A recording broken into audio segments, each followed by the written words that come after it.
ഇനിയാണോ വേണ്ടേ? ഇനി പണി തീർച്ചിട്ട് മതി. നമ്മളെ ചാല് ഉണ്ടാക്കിയിരിക്കുന്നതാണ്. പിന്നെ ഇതിൻ്റെ ഉള്ളിൽ കൂടെ വെള്ളം പോകില്ല. അപ്പൊ ഞാൻ കൊത്തി ശരിയാക്കിയാണ്.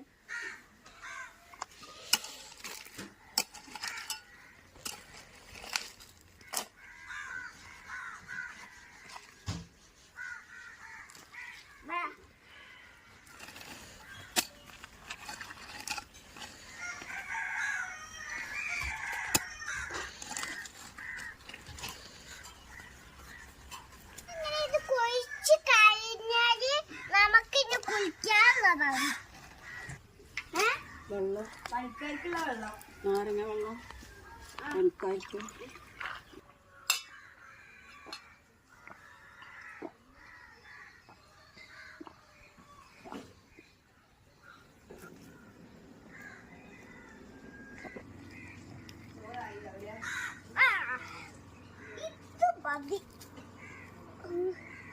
ഞാൻ എപ്പോഴെങ്കിലും ഒന്ന് വരാം. ആ സമയത്ത് ഞാൻ കൈക്കോട്ട് ഇട്ടോളൂ. കൈക്കോട്ട് ഒന്ന് വൃത്തിയാക്കി വെക്കണ്ടേ?